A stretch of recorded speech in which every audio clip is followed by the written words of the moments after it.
നമസ്കാരം. പരസ്പരം എന്ന പരിപാടിയിലേക്ക് സ്വാഗതം. Indo American press club chairman Shri Jinsmon P Zacharia ഇന്ത്യയിലെ പത്രപ്രവർത്തകരെയും അമേരിക്കയിലെ മാധ്യമപ്രവർത്തകരെയും കൂട്ടിയോജിപ്പിക്കുന്നതിനും അവരുടെ ആശയ സംവാദങ്ങൾക്ക് കളമൊരുക്കുന്നതിനും വേണ്ടി പ്രയത്നിക്കുന്ന ജീവിതമർപ്പിച്ച പ്രമുഖനായ മാധ്യമപ്രവർത്തകനാണ് അദ്ദേഹം. തൊടുപുഴക്കാരനാണ്.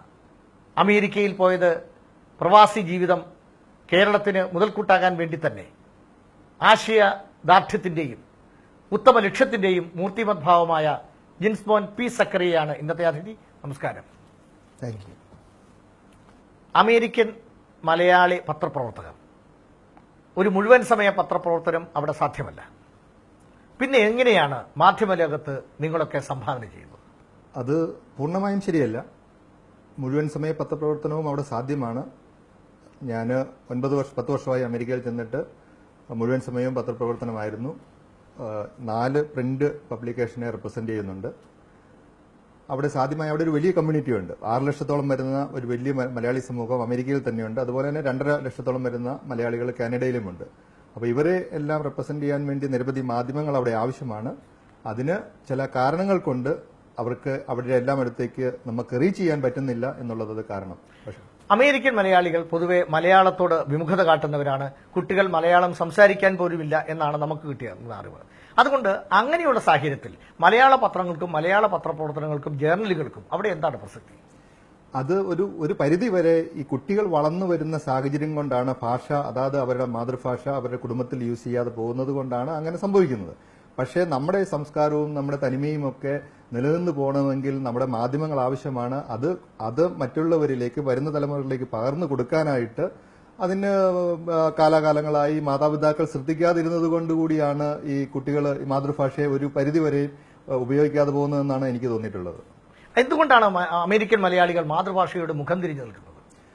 പൂർണ്ണമായും ശരിയല്ല. അവിടുത്തെ ജീവിത സാഹചര്യങ്ങളിൽ കുട്ടികൾ ഇപ്പോൾ ഏത് ഭാഷയിൽ, ഏത് കാലഘട്ടത്തിൽ, എവിടെ, ഏത് സാഹചര്യത്തിൽ ജീവിക്കുന്നു എന്നുള്ളത് കൊണ്ട് നമ്മുടെ ജീവിതശൈലി മറ്റുള്ള സമൂഹങ്ങളിൽ നിന്ന് വളരെ വ്യത്യസ്തമാണ്. നമ്മൾ ഒരു പ്രവാസ ലോകത്ത് എത്തപ്പെട്ട് കഴിഞ്ഞാൽ ആ സമൂഹമായിട്ട് വളരെ പെട്ടെന്ന് എഴുകിച്ചേരുന്ന ഒരു സ്വഭാവമുള്ള ഒരു സമൂഹമായതുകൊണ്ടാണ് നമ്മൾ പെട്ടെന്ന് മലയാളം അല്ലെങ്കിൽ അവിടുത്തെ ഇതിലേക്ക് മെർജ് ചെയ്യുമ്പോൾ ഉണ്ടാകുന്ന ഒരു വ്യത്യാസമാണ് ഈ ഭാഷ പുറകോട്ട് പോകാനുള്ളതെന്നാണ് എനിക്ക് തോന്നിയിട്ടുള്ളത്. അമേരിക്കൻ മാധ്യമ സംസ്കാരം പ്രത്യേകത നിറഞ്ഞതാണ്. പലപ്പോഴും പല വിമർശനങ്ങളും ഉയരുമ്പോൾ കേട്ടിട്ടുണ്ട്. വേൾഡ് ട്രേഡ് സെന്റർ എന്ന വലിയ ഒരു ദുരന്തം നടന്നു. ഒരു ഡെഡ് ബോഡിയുടെയോ അല്ലെങ്കിൽ ഒരു വിക്ടിമിന്റെയോ, അവിടെ സംഭവിച്ച ഒരു അപകടത്തിൽപ്പെട്ടതോ മരിച്ചതോ ആയ ഒരാളുടെ മുഖം പോലും, ഒരാളുടെ ശരീരം പോലും, ഒരു രക്തക്കറ പോലും അമേരിക്കൻ മാധ്യമങ്ങൾ ആഘോഷിച്ചില്ല. ഇവിടെയാണെങ്കിൽ ഒരു റോഡ് അപകടം ഉണ്ടായാൽ മാധ്യമങ്ങൾ രക്തത്തിൽ കുതിർന്നു കിടക്കുന്ന ശരീരത്തെക്കുറിച്ചും അല്ലെങ്കിൽ അതിന്റെ പത്രങ്ങളും പ്രിന്റ് മീഡിയ ഉൾപ്പെടെ വിശദാംശങ്ങളൊക്കെ റിപ്പോർട്ട് ചെയ്യുകയും ചിത്രങ്ങൾ കൊടുക്കുകയും ചെയ്യും, വിഷ്വൽസ് കൊടുക്കുകയും ചെയ്യും. എന്താണ് ഇതിന്റെ തമ്മിലുള്ള വ്യത്യാസം? ഈ മാധ്യമ സംസ്കാരം, അമേരിക്കയിൽ മാധ്യമ സ്വാതന്ത്ര്യം വളരെയധികമുള്ള ഒരു രാജ്യമാണെങ്കിൽ കൂടി തന്നെയും വളരെ റെസ്ട്രിക്ഷൻസും ഉണ്ട്. നമുക്ക് ഒരു വിഷ്വൽ എങ്ങനെ കാണിക്കണം, ഒരു പബ്ലിക്കിന്റെ ഫേസ് നമ്മൾ എങ്ങനെ എടുക്കണം എന്നുള്ള കാര്യങ്ങളിലൊക്കെ വളരെ കൃത്യമായ നിയന്ത്രണങ്ങളുള്ള ഒരു രാജ്യമാണ് അമേരിക്ക. അതുതന്നെയാണ് ഈ പറഞ്ഞ പിക്ചറും ഇങ്ങനെ ഉണ്ടാകുന്ന സീനുകളുമൊന്നും പബ്ലിക്കിന് മുമ്പിലേക്ക് വരാതിരിക്കുന്നത്. അത് ആ നിയന്ത്രണങ്ങൾ കൊണ്ട് തന്നെയാണ്. സ്വയം നിയന്ത്രണമാണോ നിയമപരമായ നിയന്ത്രണം തന്നെയാണത്. അമേരിക്കയിൽ നിന്ന് മിസ്റ്റർ ജിൻസ്മോൻ ഉൾപ്പെടെ നോക്കുമ്പോൾ കേരളത്തിലെയും മാധ്യമങ്ങൾ ഇങ്ങനെ കയറൂരി വിട്ടേക്കുകയാണോ എന്ന് പറയാൻ പറ്റില്ല. പക്ഷേ മാധ്യമങ്ങൾക്ക് ഒരു പരിധി വരെ ചില നിയന്ത്രണങ്ങൾ ആവശ്യമാണ്. അത് സ്വന്തമായിട്ടാണേലും നമ്മളൊരു സ്റ്റേറ്റ് എൻഫോഴ്സ് ചെയ്യുന്ന ഒരു നിയന്ത്രണമാണേലും ആവശ്യമുണ്ട്. പക്ഷെ നമുക്ക് ഈ ഒരു കാലഘട്ടം എന്ന് പറയുന്നത് ഒരു പക്ഷേ ഞങ്ങളൊക്കെ പുറത്തുനിന്ന് നോക്കുമ്പോഴും ഇവിടെ വന്ന് നോക്കുമ്പോഴും മാധ്യമങ്ങൾക്ക് ചില ഒരു നിയന്ത്രണം പതുക്കെ വളരെ ശക്തമായി കൊണ്ടുവരുന്നുണ്ടെന്നാണ് നമുക്കൊക്കെ തോന്നിയിട്ടുള്ളത് ഇവിടുത്തെ അവസ്ഥയിൽ. എങ്കിലും അമേരിക്കൻ മലയാളികളല്ല, അമേരിക്കൻ മാധ്യമങ്ങൾ അമേരിക്കൻ പ്രസിഡന്റിന്റെ കാമുകിയെക്കുറിച്ചും അവർ തമ്മിലുള്ള ബന്ധത്തെക്കുറിച്ചും അതിനുശേഷം ഇറങ്ങിയ പുസ്തകങ്ങളെക്കുറിച്ചും അദ്ദേഹത്തിന്റെ അദ്ദേഹം പുറത്തു വന്ന് ഇത് സ്വീകരിച്ചതിനെ കുറിച്ചുമൊക്കെ വളരെ ആഘോഷിച്ചു. ഇത്രയൊക്കെ ആണെങ്കിലും അത് ഒരു പാപ്പരാസി സമൂഹം അവിടെ വളരെ സെൻസേഷണൽ ആയിട്ടുള്ള ന്യൂസുകൾ അവിടുത്തെ മാധ്യമങ്ങൾ വളരെ നന്നായി ആഘോഷിക്കാറുണ്ട്. അത് ലോകത്തെവിടെയാണേലും ഈ മാധ്യമ പ്രവർത്തനത്തിൽ അതൊരു ഭാഗവാക്കാണ്. കാരണം വ്യൂവേഴ്സിന്റെ അത് കാണുന്നവരുടെ താല്പര്യം തന്നെയാണ് മാധ്യമങ്ങൾക്കുള്ളത്. അത് ലോകത്ത് എവിടെയാണെങ്കിലും അത് തന്നെയാണ്. അപ്പോൾ അമേരിക്കൻ പ്രസിഡന്റിന്റെ സ്വകാര്യ ജീവിതത്തിലേക്ക് പോലും കടന്നു ചെല്ലാനും തലയിട്ട് നോക്കാനും അവിടെ മാധ്യമങ്ങൾക്ക് സ്വാതന്ത്ര്യമുണ്ട്. ആ ഒരു സ്വാതന്ത്ര്യം ഒരു പക്ഷേ നമ്മുടെ നാട്ടിൽ ഉണ്ടോ എന്നുള്ള കാര്യത്തിൽ വളരെ സംശയമുണ്ട്. ഇവിടെ ഉമ്മൻചാണ്ടിയെ കുറിച്ച് ബിജു രാധാകൃഷ്ണൻ വലിയ വെളിപ്പെടുത്തലുകൾ നടത്തിയപ്പോൾ ബിജു രാധാകൃഷ്ണന്റെ പുറകെ അദ്ദേഹം കോയമ്പത്തൂരിൽ നിന്നും തെളിവെടുക്കാൻ കായസഞ്ജീവ് അന്വേഷിച്ചു പോയപ്പോൾ മാധ്യമ പടം തന്നെ പുറകെ പോയി. ആ ഒരു കാര്യത്തിൽ അത് ശരിക്കും പറഞ്ഞാൽ മാധ്യമങ്ങൾ തന്നെ ഒരു സ്വയം നിയന്ത്രണം ഏർപ്പെടുത്തേണ്ട കാര്യമാണ്. അമേരിക്കയിലാണ് ഇങ്ങനെ നടക്കും? ഒരിക്കലും നടക്കുകയില്ല. കാരണം ഒരു ഗോഡ്സ് ഓൺ കൺട്രിയിൽ അതായത് മുഖ്യമന്ത്രിയുടെ ഒരു അപഖ്യാതി പറഞ്ഞപ്പോൾ അതിനെ സ്വീകരിക്കാനായിട്ട് ഈ മാധ്യമങ്ങൾ ഒരു വിധത്തിലുള്ള വിശ്വാസ്യതയും ഇല്ലാത്ത ഒരു കാര്യത്തിൽ അന്വേഷിച്ചു പോകുക എന്ന് പറയുന്നത് മാധ്യമങ്ങളുടെ ഒരു മൂല്യച്യുതി തന്നെയാണ്. അതിനെ നമുക്ക് ആ രീതിയിലേ കാണാൻ പറ്റൂ. അമേരിക്കൻ പ്രസിഡന്റിന്റെ കാമുകിയെ കുറിച്ച് അന്വേഷിച്ചത് അത് ആദ്യം സത്യമാണോ എന്ന് ഉറപ്പുവരുത്തിയിട്ടല്ലോ അവിടുത്തെ മാധ്യമങ്ങൾ. അല്ലല്ല, പക്ഷെ അത് വെളിപ്പെടുത്തൽ നടത്തിയിട്ട് തന്നെയാണ്. പക്ഷെ ആ വെളിപ്പെടുത്തൽ നടത്തിയ ആളുടെ ഒരു റിലയബിൾ ആയിട്ടുള്ള ആ ഒരു റിസോഴ്സസിൽ നിന്ന് വന്ന ഇൻഫർമേഷനും അവർ തന്നെ ഡിസ്ക്ലോസ് ചെയ്തതുകൊണ്ടാണ് ആ സംഭവം അത്ര പബ്ലിക്കായിട്ട് വന്നത്. ഇവിടെ ബിജു രാധാകൃഷ്ണൻ കൊലപാതകയായതാണ് പ്രശ്നം. അത് സത്യസംശയമല്ല. കാരണം ഈ സോഴ്സ് എങ്ങനെയുണ്ടെന്നുള്ള കാര്യത്തിൽ നമ്മൾ കൃത്യമായിട്ടുണ്ട്. കാരണം അത് വിശ്വാസത്തിലെടുക്കേണ്ട ഒരു സമൂഹത്തിൽ എടുക്കുമ്പോൾ അത് മാധ്യമപ്രവർത്തകരുടെ ഒരു ചോയ്സ് തന്നെയാണ്. നമ്മളത് ചൂസ് ചെയ്തതിൽ ഇവിടെ ഈ സമൂഹത്തിന്റെ ഒരു പരിമിതി വളരെ മാധ്യമങ്ങൾക്കും ഉണ്ടെന്നുള്ളതാണ് എനിക്ക് തോന്നിയിട്ടുള്ളത്. അമേരിക്കൻ രാഷ്ട്രീയത്തെക്കാൾ കൂടുതൽ അവിടുത്തെ മലയാളികൾ അല്ലെ പ്രവാസി മലയാളികൾ ഏറ്റവും കൂടുതൽ താല്പര്യത്തോടെ ചർച്ച ചെയ്യുന്നത് കേരളത്തിലെ രാഷ്ട്രീയത്തെക്കുറിച്ചാണ്. ശരിയല്ലേ? അത് ശരിയാണ്. കാരണം ഏതു പ്രവാസ സമൂഹത്തിലും അവര് ജനിച്ചു വളർന്ന സാഹചര്യത്തോട് അവർക്ക് വളരെ അമിതമായ താല്പര്യമുണ്ട്. കാരണം അമേരിക്കയിലെ മലയാളി സമൂഹത്തെ കാലാകാലങ്ങളായിട്ട് ഒരു പ്രവാസ സമൂഹമായിട്ട് ഇവിടെ കാണാറില്ല. കാരണം അവരവിടെ മൈഗ്രേറ്റ് ചെയ്ത് അവര് സിറ്റിസൺഷിപ്പ് എടുത്ത് അവിടുത്തെ ജീവിത സാഹചര്യങ്ങളുമായിട്ട് ഒത്തുപോകുന്നുണ്ടെങ്കിൽ കൂടിയും അവർ കേരളത്തിൽ ഇപ്പം ഞാൻ പറഞ്ഞ പോലെ 8 ലക്ഷം വരുന്ന മലയാളി സമൂഹത്തെ ഡയറക്റ്റ് ആയിട്ട് ഇൻഡയറക്റ്റ് ആയിട്ടോ ഒരു 10, 45, 50 ലക്ഷം ആൾക്കാരെ സ്വാധീനിക്കുന്ന ഒരു വലിയ സമൂഹമാണ്. പക്ഷെ ആ ഒരു പരിഗണന ഇവിടെയുള്ള ഒരു മേഖലയിലും അമേരിക്കൻ മലയാളികൾക്ക് കിട്ടിയിട്ടില്ല. അമേരിക്കൻ മലയാളിയുടേതായ കുറെ പ്രശ്നങ്ങളുണ്ട്. അത് പ്രവാസി ഇപ്പം നമുക്ക് വോട്ടവകാശം ഇല്ലാത്തത് കൊണ്ടാണോ ഗൾഫ് മലയാളികൾക്ക് കിട്ടുന്ന ഒരു പ്രാമുഖ്യം പോലും അവരുടെ പ്രശ്നങ്ങളും പരിഹരിക്കപ്പെടുന്നില്ല. എങ്കിലും ഈ ഒരു സമൂഹത്തിന് ഒത്തിരി പ്രശ്നങ്ങളുണ്ട്. അതൊക്കെ ഇവിടുത്തെ ഒരു സമൂഹത്തിന്റെ സഹകരണം കൂടി നമുക്ക് ആവശ്യമാണ്. ഗൾഫ് മലയാളിക്കും വോട്ടവകാശമില്ല. എന്നാൽ ഗൾഫ് മലയാളി ഇൻവെസ്റ്റ് ചെയ്യുന്നത് കേരളത്തിൽ അല്ലെങ്കിൽ ഇന്ത്യയുടെ സമ്പദ്ഘടനയോടും ഇന്ത്യയുടെ സാമൂഹ്യ ജീവിതത്തോടും ഗൾഫ് മലയാളി വളരെ അടുത്തു നിൽക്കുന്നു. എന്നാൽ അമേരിക്കൻ മലയാളി കുടിയേറിക്കഴിഞ്ഞാൽ വെറും അമേരിക്കക്കാരനായി മാറുകയും വേരുകൾ പോലും പറിച്ച് അവർ പ്രവാസ ലോകത്തേക്ക് ചുരുങ്ങുകയും ചെയ്യുന്നു. ഇതല്ലേ? അത് ഒരു പരിധി വരെ അങ്ങനെ പറയാമെങ്കിലും പക്ഷേ അതിന്റെ ഒരു വ്യക്തമായ കണക്കുകളോ ഒന്നും പുറത്തു വന്നിട്ടില്ല. കാരണം അമേരിക്കൻ മലയാളികൾ കേരളത്തിൽ വളരെ കാര്യമായി തന്നെ ഇൻവെസ്റ്റ് ചെയ്യുന്നുണ്ട്. അവരുടെ സംഭാവന ഈ സമൂഹത്തിലുണ്ട്. അവരുടെ വലിയ തോതിലുള്ള സ്വത്തും സൗകര്യങ്ങളും ഈ നാട്ടിലുണ്ട്. അവർക്ക് ഈ നാട്ടിലെ സംസ്കാരത്തോട് വളരെയേറെ താല്പര്യമുണ്ട്. ഇവിടുത്തെ രാഷ്ട്രീയത്തോട് താല്പര്യമുണ്ട്. ഇവിടുത്തെ മാധ്യമങ്ങളോട് താല്പര്യമുണ്ട്.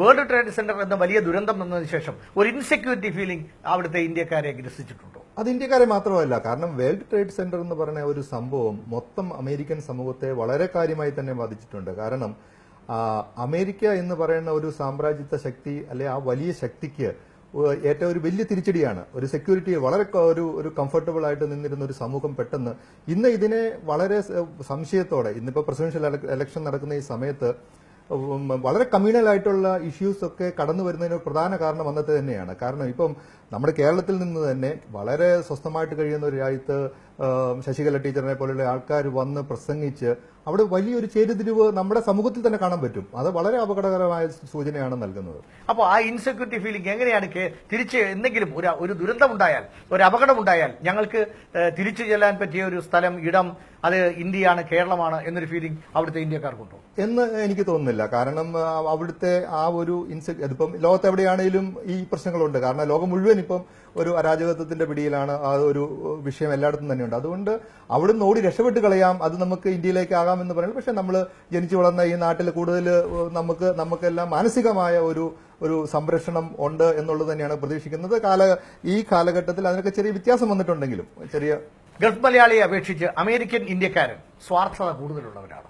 അങ്ങനെ എനിക്ക് തോന്നിയിട്ടില്ല. കാരണം അമേരിക്കൻ മലയാളികള് കുറച്ചുകൂടി നിസ്വാർത്ഥമായി ഫ്രീ ആയി സമൂഹത്തിലൂടെ ഇടപെടുന്ന സത്യസന്ധമായി ഇടപെടുന്ന ആൾക്കാരാണ് പ്രവാസികളെല്ലാവരും തന്നെ. ഗൾഫിലുള്ളവരും യൂറോപ്പിലുള്ളവരും നമ്മൾ മൂന്ന് സെഗ്മെന്റ് ആയിട്ട് കാണുവാണെങ്കിൽ നോർത്ത് അമേരിക്കയിലുള്ള മലയാളികളും എല്ലാവരും അവര് അധ്വാനിച്ച് അവര് നമ്മുടെ സമൂഹത്തിന് വേണ്ടി ഒത്തിരി കാര്യങ്ങൾ ചെയ്യുന്നുണ്ട്. അപ്പൊ അവരെ സമൂഹത്തിൽ തന്നെ ഒരു ചേരുതിരിവുണ്ടാക്കുന്ന ഒരു ഇത് ഉണ്ടെന്ന് എനിക്ക് തോന്നുന്നില്ല. ജീവിതം മൊത്തം വളരെ കഷ്ടപ്പെട്ട് ബുദ്ധിമുട്ടി ജോലി ചെയ്ത് ഇന്ത്യയിലേക്ക് ഇന്ത്യയുടെ സമ്പദ്ഘടനയെ പ്രവാസി മലയാളികൾ പ്രവാസി സമൂഹം സഹായിക്കുന്നത് ചെറുതല്ല. വിദേശ നാണ്യം നേടിത്തരുന്നതിൽ നിങ്ങളുടെയൊക്കെ പങ്ക് വളരെ വളരെ വളരെ വളരെ വലുതാണ്. എന്നിട്ടും കേരള ഗവൺമെന്റ് അല്ലെങ്കിൽ ഇന്ത്യ ഗവൺമെന്റ് ഇന്ത്യയിലെ സമൂഹങ്ങൾ എന്തുകൊണ്ട് നിങ്ങളെ വേണ്ടത്ര തരത്തിൽ പരിഗണിക്കുന്നില്ല, എന്തുകൊണ്ട് അവഗണിക്കുന്നു? ഞങ്ങളത് പല മേഖലകളിലും ഡിസ്കസ് ചെയ്തിട്ടുള്ള ഒരു കാര്യമാണ്. ഈ വോട്ടവകാശം ഇല്ലാത്തത് കൊണ്ടാണോ നമ്മൾ തിരിച്ചിങ്ങോട്ട് വരികയില്ല എന്നുള്ള സംശയത്തിന്റെ പുറത്താണ്. പക്ഷേ ആ വലിയ സമൂഹത്തിന് നമ്മൾ ജനിച്ചു വളർന്ന നാട്ടിൽ നിന്നും പല സഹകരണങ്ങളും ആവശ്യമുണ്ട്. അത് കാരണം എല്ലാ ലോക സമൂഹങ്ങളും കുടിയേറ്റ സമൂഹങ്ങളും അവരുടെ കൾച്ചറും അവരുടെ സംസ്കാരവും ഒക്കെ കീപ്പ് ചെയ്ത് തന്നെയാണ് മുന്നോട്ട് പോകുന്നത്. അപ്പൊ എന്തുകൊണ്ട് മലയാളിക്ക് ആയിക്കൂടാ എന്ന് വെച്ച് കഴിഞ്ഞാൽ ഇത് ഇവിടുത്തെ ഗവൺമെന്റുകൾ ഏറ്റെടുക്കുന്നതാണ്. ആ ഏറ്റെടുക്കാനായിട്ട് ഈ സമൂഹത്തിൽ മുന്നിൽ നിന്ന് നയിക്കേണ്ടത് മാധ്യമങ്ങളുമാണ്. അപ്പൊ മാധ്യമങ്ങളുടെ വളർച്ചയും ഈ കുടിയേറ്റ സമൂഹത്തിൽ വളരെ പ്രാധാന്യം അർഹിക്കുന്നതാണ്. അത് തീർച്ചയായും ഇവിടുത്തെ സ്റ്റേറ്റിന്റെ ഒരു സഹകരണം ഈ മാധ്യമങ്ങൾക്കും ഉണ്ടാകേണ്ടത് വളരെ അത്യാവശ്യമാണ്. അമേരിക്കൻ ജനാധിപത്യം വളരെ ലിബറലാണ്. സ്വാതന്ത്ര്യം ഏറെയുണ്ട്. എന്തും തുറന്നു പറയാനുള്ള സ്വാതന്ത്ര്യമുണ്ട്. എല്ലാ മാധ്യമങ്ങൾക്കും ജുഡീഷ്യറിക്കും പൊതുസമൂഹത്തിനും സിവിൽ സൊസൈറ്റിക്ക് വളരെയേറെ സ്വാതന്ത്ര്യമുള്ള ഒരു സമൂഹമാണ്. ആ സമൂഹത്തിലും ഒരു അമേരിക്കൻ പ്രസിഡന്റ് സ്ഥാനാർത്ഥി മുസ്ലിം സമൂഹത്തെ അമേരിക്കയിൽ നിന്ന് പുറത്താക്കണോ അല്ലെങ്കിൽ അമേരിക്കയിൽ പ്രവേശിപ്പിക്കരുത് എന്ന് പറയത്തക്ക തരത്തിലുള്ള ഒരു ആന്റി മുസ്ലിം ട്രെൻഡ് അവിടെ ഉണ്ട്. അത് തീർച്ചയായും ഉണ്ട്. അതിന് കാരണം നമ്മൾ കുറച്ച് പറഞ്ഞതുപോലെ സെപ്റ്റംബർ 9/11 എന്ന ഒരു ഇൻസിഡന്റിന് ശേഷം അതിനൊരു ആക്സെപ്റ്റൻസ് കിട്ടുക. ഇപ്പൊ നമ്മൾ എന്തെങ്കിലും ഒരു കാര്യം പറയുമ്പോൾ ട്രംപ് അതിന് ഇങ്ങനെ ഒരു കാര്യം വെച്ച് കഴിഞ്ഞപ്പോൾ അവിടുത്തെ ഒരു സമൂഹത്തെ അത് ക്രോഡീകരിക്കുവാനായിട്ട് പുള്ളിക്ക് സാധിച്ചിട്ടുണ്ട്. അത് തന്നെയാണ് അതിന്റെ ഒരു വിഷയം. കാരണം ആ 9/11 ശേഷം ഇത് മൊത്തത്തിൽ ആ സമൂഹത്തെ ബാധിച്ചിട്ടുണ്ട്. അത് മുതലെടുക്കുവാൻ രാഷ്ട്രീയക്കാർ സ്വാഭാവികമായിട്ട് ശ്രമിക്കും. ലോകത്ത് എവിടെയാണെങ്കിലും അത് ശ്രമിക്കും. അവിടെ മലയാളി സമൂഹത്തിനിടയിലുള്ള ഒരു കമ്മ്യൂണൽ ചേരിതിരിവ്, നേരത്തെ ശശികല ടീച്ചർ അവിടെ ചെന്ന് പ്രസംഗിച്ച കാര്യം പറഞ്ഞു. അതോടൊപ്പം തന്നെ നരേന്ദ്രമോദിക്ക് വിസ നിഷേധിച്ച രാജ്യവുമാണ് അമേരിക്ക.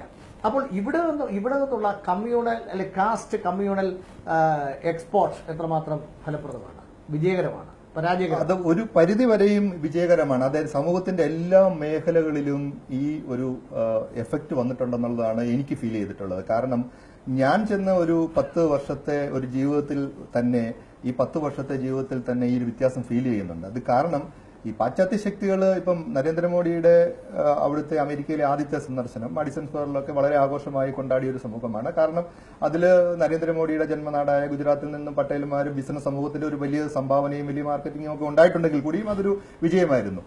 അതിനുശേഷം ഉണ്ടായ ആ ഒരു ടെമ്പോ ഈ ഇവരുടെ പ്രവർത്തനങ്ങൾ ശശികല ടീച്ചറെ പോലുള്ള ആൾക്കാർ വന്ന്, കാരണം അവിടെ സ്വാതന്ത്ര്യമുണ്ട്, അവിടെ വന്ന് നമുക്ക് പ്രസംഗിക്കാം.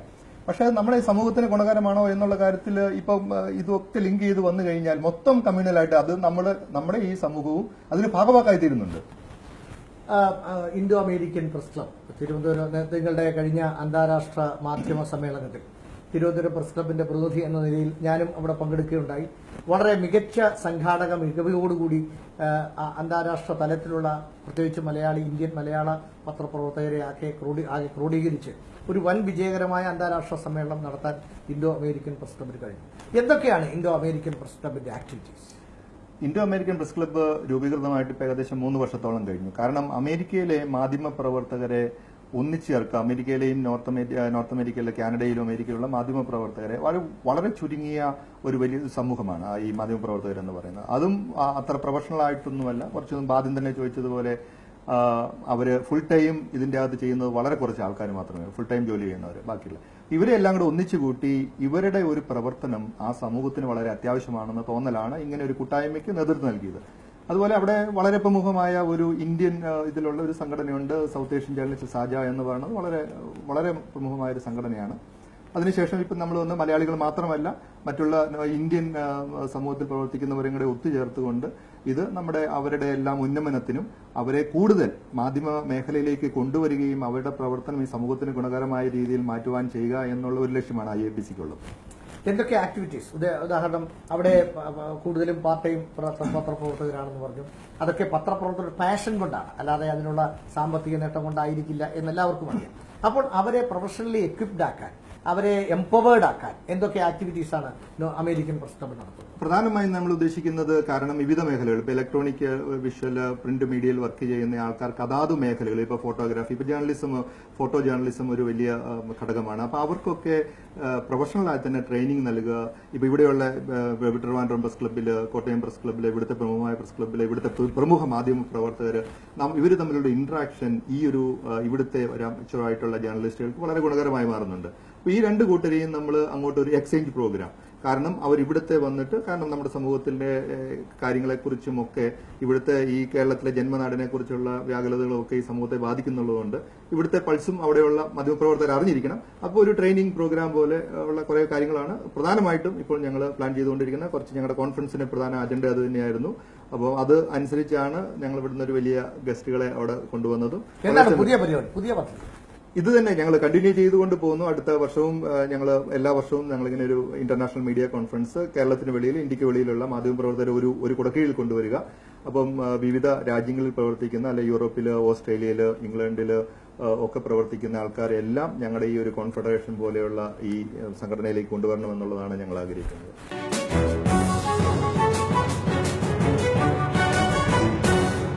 ഇലക്ട്രോണിക് മീഡിയയുടെ വരവോടുകൂടി, അല്ലെങ്കിൽ അതിന്റെ പ്രവർത്തനം പോപ്പുലർ ആയതോടുകൂടി പ്രിന്റ് മീഡിയയുടെ ഭാവി അടഞ്ഞതാണ്, ഇരുളടഞ്ഞതാണ് എന്നൊരു ചിന്ത കേരളത്തിലും നടന്നിട്ടുണ്ട്, ഇന്ത്യയിലും നടന്നിട്ടുണ്ട്. അമേരിക്കയിൽ ന്യൂയോർക്ക് ടൈംസ് ഒക്കെ പൂട്ടി.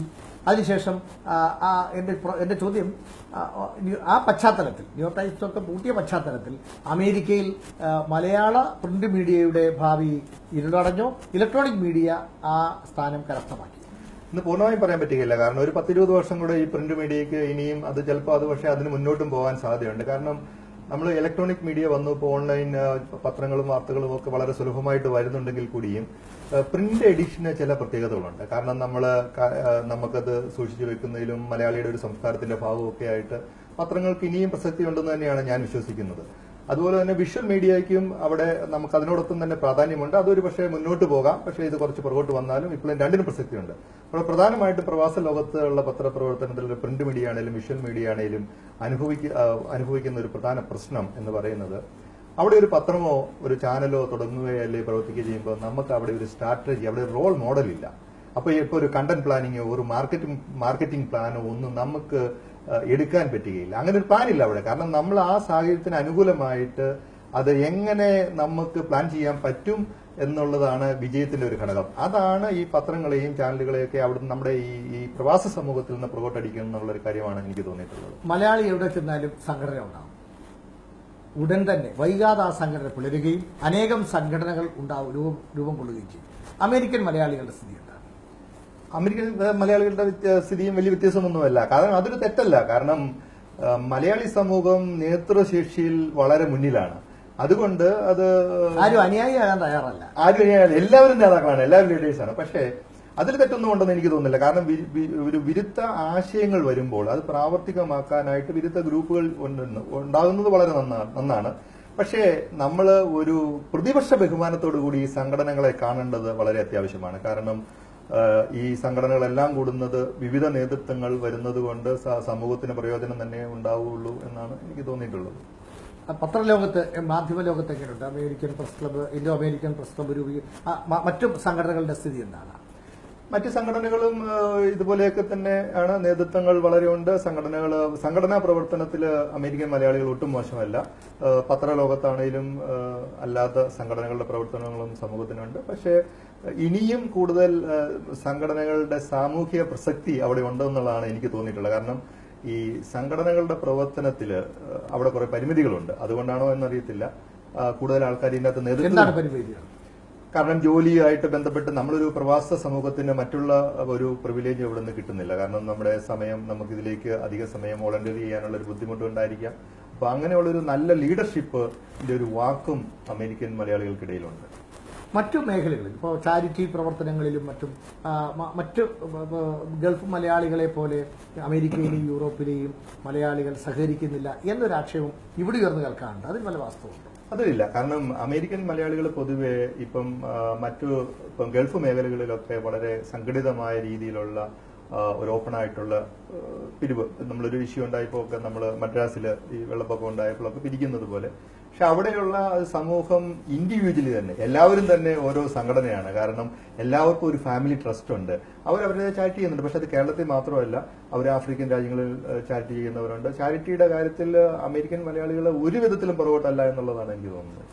പണ്ട് കാലത്ത് ഇവിടുത്തെ മലയാളി സമൂഹം അല്ലെങ്കിൽ ഇന്ത്യൻ സമൂഹത്തിൽ ചെന്ന് കഴിഞ്ഞാൽ ഈ അവിടെയുള്ള സിറ്റിസൺസിനെ, അതായത് അവിടെയുള്ള സായിപ്പന്മാരെ അല്ലെ മദാമ്മമാരെ വിവാഹം കഴിച്ച് കുടുംബജീവിതവുമായി അങ്ങനെ പോകുന്ന ഒരു സ്ഥിതിവിശേഷം വളരെ പ്രകടമായിരുന്നു. ഇപ്പോൾ അത് കുറഞ്ഞു വന്നിട്ടില്ലേ? കാരണം കൂടുതലും മലയാളികളെ തന്നെ, അല്ലെങ്കിൽ അത് അവരുടെ കമ്മ്യൂണൽ സോഷ്യൽ ബാക്ക്ഗ്രൗണ്ട് ഒക്കെ നോക്കി വിവാഹ ജീവിതം അതിലേക്ക് തിരിച്ചു വരുന്നില്ല. ആദ്യകാലങ്ങളിൽ അങ്ങനെ ഒക്കെ ഉണ്ടായിട്ടുണ്ട്. കാരണം അത് നമ്മുടെ ഈ ഒരു കുടിയേറ്റ പ്രശ്നങ്ങൾ മൂലമാണ്. കാരണം അവിടെ സിറ്റിസൺ ആകുക, അല്ലെങ്കിൽ അവിടുത്തെ ഇതിലേക്ക് പെട്ടെന്ന് കടന്നു ചെല്ലാനൊക്കെ ആയിട്ട് ചില ആൾക്കാർ അങ്ങനെ ചില ജീവത്യാഗങ്ങൾ ചെയ്തിട്ടുണ്ട് എന്നുള്ളത് വളരെ സത്യമാണ്. പക്ഷേ ഇപ്പോൾ അങ്ങനെ ഒരു കാര്യങ്ങൾ വളരെ കുറവാണ്. പക്ഷെ ഇപ്പം ആ ഒരു സമൂഹങ്ങൾ തമ്മിലുള്ള ചേരിതിരിവില്ല. കാരണം ഇപ്പൊ അമേരിക്കയിൽ തന്നെ മലയാളികളുടെ 5ാം തലമുറയും 6ാം തലമുറയായി നമ്മുടെ പുതിയ തലമുറയ്ക്കൊന്നും ഇത് കറുത്തതാണോ വെളുത്തതാണോ അല്ലെങ്കിൽ അത് അങ്ങനെയുള്ള വ്യത്യാസമൊന്നും അവർക്ക് ഫീൽ ചെയ്യുന്നില്ല. അവരെല്ലാവരും അമേരിക്കനാണ്. അപ്പൊ അവർക്ക് അതിനകത്ത് ആ ഒരു വ്യത്യാസം ഇപ്പോഴത്തെ സമൂഹത്തിൽ അതിനെക്കുറിച്ചൊന്നും കാണുന്നില്ല. നിങ്ങളുടെയൊക്കെ അടുത്ത തലമുറ കുഞ്ഞുങ്ങൾ, അല്ലെങ്കിൽ ജെൻസിന്റെ അല്ല, മുതിർന്ന തലമുറ, ചെറുപ്പക്കാർ, ഇപ്പോഴത്തെ ചെറുപ്പക്കാർ അമേരിക്കൻ സിറ്റിസൺ ആണ്. അവരൊക്കെ ഈ നാട്ടിലേക്ക് മടങ്ങി വരാൻ നമ്മളൊക്കെ ആഗ്രഹിക്കുകയാണ്. അവരൊക്കെ മടങ്ങി വന്നിരുന്നെങ്കിൽ എന്നൊരു സ്വാർത്ഥത കൊണ്ടാണ് ഞാൻ ഈ ചോദിക്കാൻ കാരണം. അതിനുള്ള സാധ്യത എത്രമാത്രം? സാധ്യത വളരെ കുറവാണ്. പക്ഷേ ഇപ്പോഴത്തെ ഒരു കാലഘട്ടത്തിൽ അവിടുന്ന് അമേരിക്കയിൽ നിന്ന് ആളുകൾ തിരിച്ച് ഇന്ത്യയിലേക്ക് വരുന്നുണ്ട്. അത് H1 വിസയിലൊക്കെ വരുന്ന ആൾക്കാരൊക്കെ വരുന്നുണ്ട്.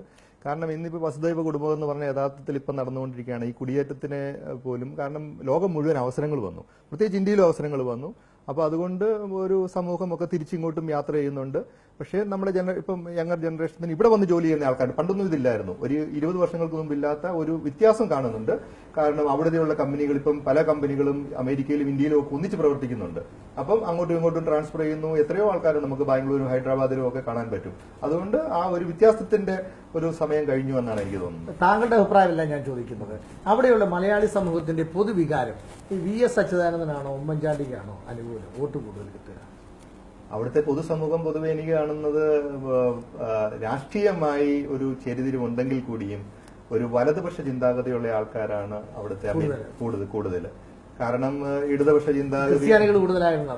അല്ല, ക്രിസ്ത്യാനികളല്ല കൂടുതൽ. ക്രിസ്ത്യാനികൾ ഇപ്പം ഇന്ത്യൻ ഒരു സമൂഹത്തെ എടുത്താലും മലയാളി സമൂഹത്തെ അങ്ങനെ നമുക്ക് പറയാൻ പറ്റില്ല. ക്രിസ്ത്യാനികൾ കൂടുതലായതുകൊണ്ടെന്ന് പറയാൻ പറ്റില്ല.